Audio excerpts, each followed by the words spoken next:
The party went silent. Not because the music stopped, not because someone dropped a glass, but because Eric Clapton, one of the greatest guitarists in the world, drunk and emotional, had just grabbed George Harrison by the arm and said 5 words that should have started a fight.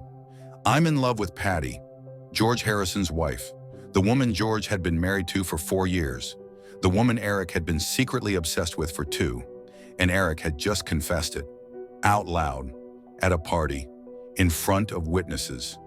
Everyone waited for George to explode, to punch Eric, to throw him out, to end their friendship right there, because that's what you do when your best friend tells you he's in love with your wife.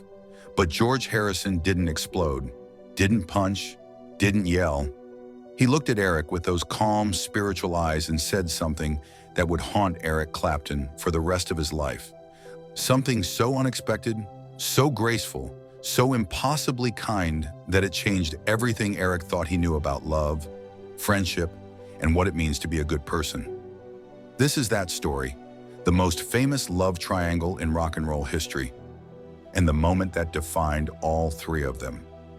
July 16, 1970. London, a house party in Kensington, 11 p.m. The party was intimate, musicians, artists, the creative elite of London, maybe 50 people, drinking, talking, music playing in the background. Velvet Underground on the stereo, smoke in the air, the kind of party where everyone was talented and famous enough that nobody needed to prove anything. The house belonged to a mutual friend, art dealer, collected modern paintings and talented people with equal enthusiasm. The living room was full of both, Hockney on the walls, Jagger in the corner, Lennon holding court by the fireplace, the usual London scene, beautiful, decadent, exhausting. George Harrison was there with his wife, Pattie Boyd. She was stunning, always had been, model, photographer, the woman who'd inspired Something, one of the most beautiful love songs ever written. The woman George had fallen for on the set of A Hard Day's Night in 1964. 6 years of marriage now, still in love, or trying to be. Marriages are complicated, even Beatles marriages. George adored her. Everyone could see it. The way he looked at her, the way he touched her hand when they talked, the way he laughed at her jokes even when they weren't funny. Real love, deep love, but also lately, strained love. George was deep into meditation, Indian spirituality, trying to evolve beyond ego and attachment. Sometimes that evolution meant emotional distance. Pattie felt it. The space between them growing, love remaining but intimacy fading. Eric Clapton was there too, alone, drinking heavily. He'd arrived at 9, it was now 11. 3 whiskeys deep, maybe 4. He'd lost count. He'd been drinking a lot lately, trying to drown something, trying to forget something impossible to forget, trying to kill feelings that refused to die. He was in love with Pattie Boyd, had been for 2 years, since the first time George brought her to a recording session. Olympic Studios, 1968. Eric was there working on Cream's final album. George stopped by, brought Pattie, introduced her around. "This is my wife, Pattie. Pattie, this is Eric, best guitarist I know." She'd smiled, said hello, shook his hand, and Eric felt something shift. Not attraction, deeper than that, recognition, like seeing someone you'd been searching for your whole life without knowing you were searching, like finding home in a stranger's eyes. Since the first time she laughed at one of his jokes, and he felt his entire world shift. Since the first time he played guitar and watched her close her eyes and sway to the music, and knew he'd write songs for her for the rest of his life even if she never heard them. He'd tried to fight it, tried to ignore it, tried to convince himself it was just attraction, just infatuation, but it wasn't.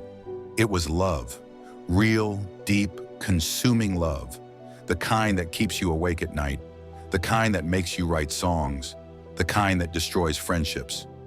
Eric had written Layla about her, poured his obsession into music, recorded it with Derek and the Dominoes. "Layla, you got me on my knees. Layla, I'm begging, darling, please." The whole world knew that song, but only a few people knew it was about George Harrison's wife. Tonight, Eric was drunk enough to stop caring about secrets, drunk enough to stop pretending, drunk enough to do something stupid and honest and devastating. He watched George and Pattie across the room, George talking to someone, Pattie laughing. Beautiful, untouchable. George's, not his, never his. Eric drained his whiskey, walked across the room, grabbed George's arm. "Can I talk to you? Outside, alone?"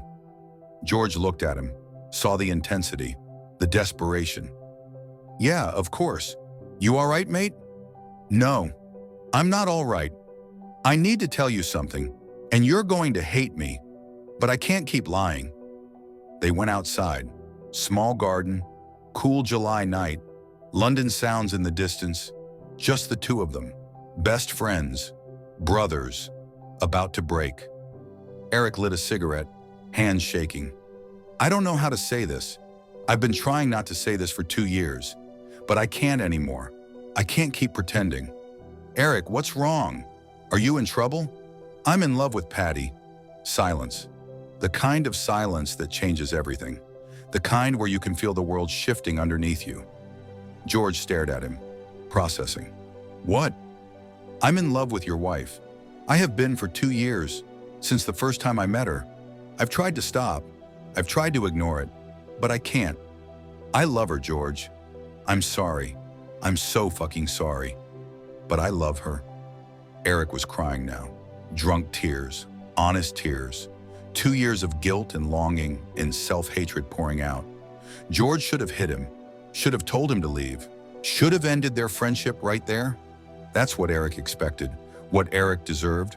But George Harrison was different. George had been studying Eastern philosophy for years, had been to India, had learned from spiritual teachers, had developed a perspective on love and attachment and ego that most people never reach. George took a breath, let it out slowly, and when he spoke, his voice was calm, gentle, almost kind. "How long have you felt this way?" Eric blinked. That wasn't the response he expected. "What? How long? When did you realize you loved her?" 2 years, maybe longer. I don't know. Why does that matter?" "And you've been carrying this alone? For 2 years? Not telling anyone? Just suffering with it?" "Yes, because she's your wife. Because you're my friend.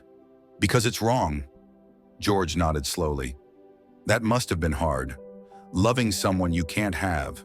Seeing her with me. Pretending everything's fine. That must have been torture." Eric was confused. "Why are you being nice to me? I just told you I'm in love with your wife. You should be punching me. You should hate me." "I probably should," George agreed. "But I don't, because I understand." "Understand what?" "Love. Real love. The kind you can't control. The kind that just happens whether you want it to or not. You didn't choose to fall in love with Pattie. It just happened. And you've been fighting it for 2 years, trying to be honorable, trying to respect our friendship. That takes strength. That takes character." Eric shook his head. "You're not making sense. I just betrayed you." "Did you act on it? Did you tell Pattie? Did you try to break up our marriage?" "No, never. I would never." "Then you didn't betray me. You had feelings you couldn't control, and you handled them with integrity. That's not betrayal. That's honor." George looked up at the sky, stars barely visible through London's light pollution. "Can I tell you something? About love? About what I've learned?" Eric nodded, unable to speak. "Love isn't ownership. Pattie isn't mine. She's not a possession I can control. She's a person, with her own feelings, her own choices, her own path. I love her. But that doesn't mean I own her. And if someday she decides she wants to be with someone else, that's her choice, not mine." "You're saying you just let her go?" "I'm saying I'd respect her choice. Because love without freedom isn't love. It's possession. It's control. And that's not what I want with Pattie. I want her to be happy, even if that happiness is with someone else." Eric stared at him. "You're the most evolved person I've ever met. Or you're insane. I can't tell which." George laughed, soft, sad. "Maybe both. But here's the thing, Eric. You telling me this changes things. Now it's not a secret. Now it's real. And Pattie needs to know. She deserves to know that someone loves her this much, that you've been suffering in silence for 2 years. She deserves that honesty. You want me to tell her? I think you should, but not tonight. Not when you're drunk, when you're sober, when you can be clear. Tell her how you feel. Let her decide, and whatever she decides, I'll respect it. We all will. And if she chooses me, if she leaves you? George's face showed pain, real pain. He wasn't as detached as he seemed. This hurt him, but he controlled it, channeled it, transformed it into something higher. Then I'll be sad. I'll grieve. I'll miss her. But I'll survive, and I'll still care about you, both of you. Because love isn't about keeping people. It's about wanting them to be happy, even when that happiness doesn't include you. Eric broke down, full sobbing, not drunk crying, real crying. The kind that comes from seeing something so beautiful it breaks you. How are you this kind? How are you this good? I'm not that good, Eric. I'm hurt. I'm scared of losing her. But I'm trying to be better than my fear, better than my ego, better than the possessive part of me that wants to fight you. I'm trying to evolve. And this is what evolution looks like. It looks like letting go, even when it kills you. They stood there in the garden, two best friends, one confession between them. Everything changed, but nothing ended. George put his hand on Eric's shoulder. Go home, sober up. Think about what you really want. And when you're ready, tell Patty. Honest, clear, no alcohol, just truth. She deserves that. You deserve that. And whatever happens, we'll handle it like adults, like friends, like people who love each other enough to be honest. Eric left the party, didn't say goodbye to anyone, just left, went home, lay in bed, replayed the conversation over and over. George's calm, George's grace, George's impossible kindness. 3 days later, Eric called Patty, asked to meet her, told her everything, sober, clear, honest. I've been in love with you for 2 years. I'm sorry. I know you're married to George. I know this is impossible, but he told me to tell you. He said you deserve to know, so now you know. Patty was shocked, flattered, confused. George told you to tell me. He said love isn't ownership, that you have the right to know how I feel, that you deserve to make your own choice. Patty cried. That's the most George thing I've ever heard. He's so evolved it's almost inhuman sometimes. What do you want to do? Eric asked. I don't know, I love George.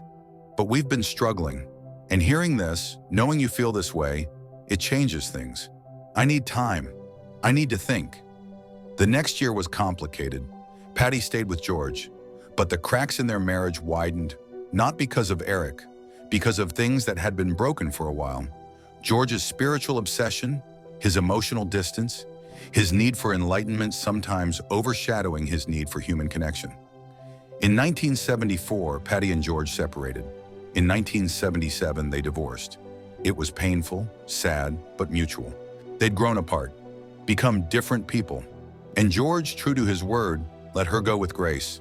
In 1979, Eric and Patty got married, and George Harrison attended the wedding, smiled, congratulated them, hugged Eric, wished them happiness, because that's who George was, a man who meant what he said about love and freedom and letting go. The marriage didn't last. Eric and Patty divorced in 1988. Too much pressure, too much expectation, too much myth around their love story. But while it lasted, George supported them, stayed friends with both, showed that real love transcends possession and ego. Eric Clapton never forgot that night in the garden, that conversation that changed him. In interviews years later, he'd say, George Harrison taught me what real love looks like. Not possessive love, not jealous love, but love that wants the other person to be happy, even when that happiness destroys you. I've spent my life trying to love like that. I've mostly failed, but George showed me it's possible. George Harrison died in 2001, cancer. At his memorial service, Eric played While My Guitar Gently Weeps, the song George had written, the song Eric had played guitar on back when they were young and life was simpler and Eric wasn't in love with George's wife. After the service, Eric stood with Pattie, both crying, both remembering. "He was better than us," Eric said. "Better than me. Better than most people. He loved without needing to own. Gave without needing to receive. That's rare. That's special." "He evolved," Pattie said. "We stayed human, but he became something more. And we both loved him for it. Still do." That's the story. The famous love triangle. The song Layla that made Eric Clapton a legend. The marriage that ended. The friendship that survived. But the real story is that moment in the garden, when Eric confessed the unforgivable and George responded with grace. When anger would have been justified but kindness was chosen. When a man loved his wife enough to let her choose and loved his friend enough to forgive him. That's George Harrison, spiritual, evolved, impossibly kind, not perfect, hurt, struggling, but trying to be better than his pain, better than his fear, better than his ego. And in that garden on that July night, he succeeded. Eric Clapton told George Harrison, "I love your wife." And George responded with wisdom that shocked him, changed him, showed him what real love looks like. Not possession, not control, but freedom, respect, grace. That's the lesson. That's the legacy. That's why George Harrison mattered. Not just the music, the humanity, the evolution, the choice to be kind when cruelty was justified. That's everything.